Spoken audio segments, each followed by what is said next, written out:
श्री स्वामी समर्थ, श्री गुरुदेव दत्त. बघा, आज अमावस्या आहे. अमावस्येला प्रारंभ हा कालच झाला होता, म्हणजे रविवारीच झाला होता. पण जी तिथी सूर्याने पाहिलेली असते त्या तिथीलाच आपण अमावस्या साजरी करत असतो. जे काही उपाय आहेत ते करत असतो. आणि आजचा हा उपाय आजच्याच अमावस्येला नाहीये, प्रत्येक अमावस्येला करायला पाहिजे. पण जो काही उपाय आज ॲड होणार आहे, कारण की बघा, आजची ही अमावस्या अधिक महिन्यातील ही अमावस्या आता 3 वर्षानंतर 33 महिन्यानंतरच येणार आहे. त्याच्यामुळे ही संधी वाया घालवू नका आणि हा छोटासा उपाय तुम्ही नक्की करा. याच्यामुळे काय होतील, तुमच्या आयुष्यात येणारी संकट असू द्या दूर होतील, किंवा जर आर्थिक प्रगती होत नसेल तर ती होईल. घरामध्ये सुख शांती नांदेल. आणि अमावस्येला हा उपाय केल्याने तुमच्या पितरांचा आशीर्वाद प्राप्त होईल. त्यासोबतच भगवान श्रीहरी श्री विष्णूची कृपा तुमच्यावर होईल, भगवान शिवची कृपा तुमच्यावर होईल. त्याच्यामुळे हा उपाय नक्की करा.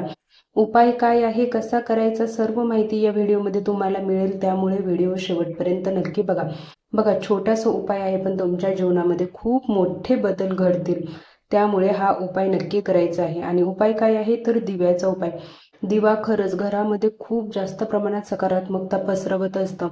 दिव्याला आपल्या संस्कृतीमध्ये खूप जास्त महत्त्व आहे आणि म्हणूनच आपल्याला दिव्याचा हा उपाय करायचा आहे.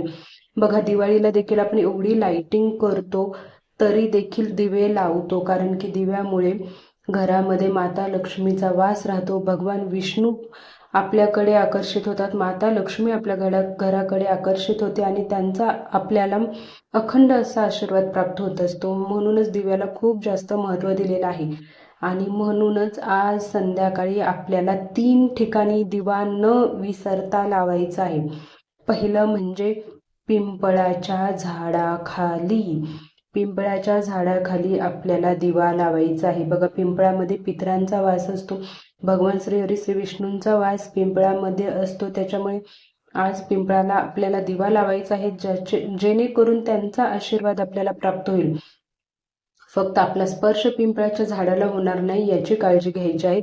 त्यासोबतच पाणी देखील आपल्याला जल अर्पण करायचं आहे पिंपळाच्या झाडाला. आणि जागा असेल तर नक्की प्रदक्षिणा मारा. जेवढे 11 मारा, 7 मारा, 5 मारा, 108 मारणं होत असेल तर अतिउत्तम.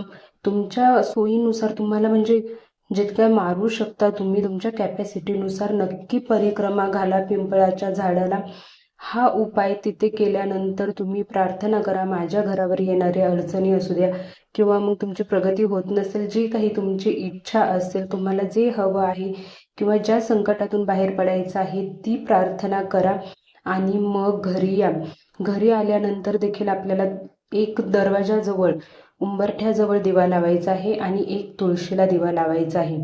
त्यासोबतच देवघरात आपण रोज तर संध्याकाळी देवघरात आणि तुळशीला दिवा लावतच असतो, पण अमावस्येला दरवाजाजवळ, उंबरठ्या बाहेर आपल्याला दिवा लावणं देखील खूप महत्त्वाचं असतं. बघा, हे दिवे काय करणार आहेत तर तुमच्या घरामध्ये जी काही नकारात्मकता पसरलेली आहे, निगेटिव्हिटी आहे, ती या दिव्यांमुळे दूर होणार आहे.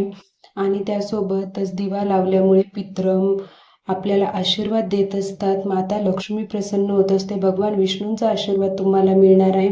सोबतच आज दान धर्म जेवढं काही तुम्ही करू शकाल तेवढं नक्की करा.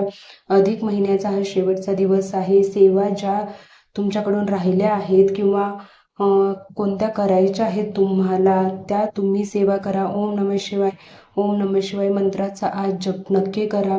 त्यासोबतच ओम नमो भगवते वासुदेवाय नमः, ओम नमो भगवते वासुदेवाय नमः या मंत्राचा जप करा. कोणत्या ग्रंथाचं पारायण करायचं असेल, आजचा दिवस खरंच खूप जास्त महत्त्वाचा आहे, कारण की आता हा दिवस 33 महिन्यांनी येणार आहे. त्याच्यामुळे जेवढ्या शक्य होतील तेवढ्या सेवा आज करा, कारण की याचं पुण्य तुम्हाला खूप जास्त पटीने मिळणार आहे.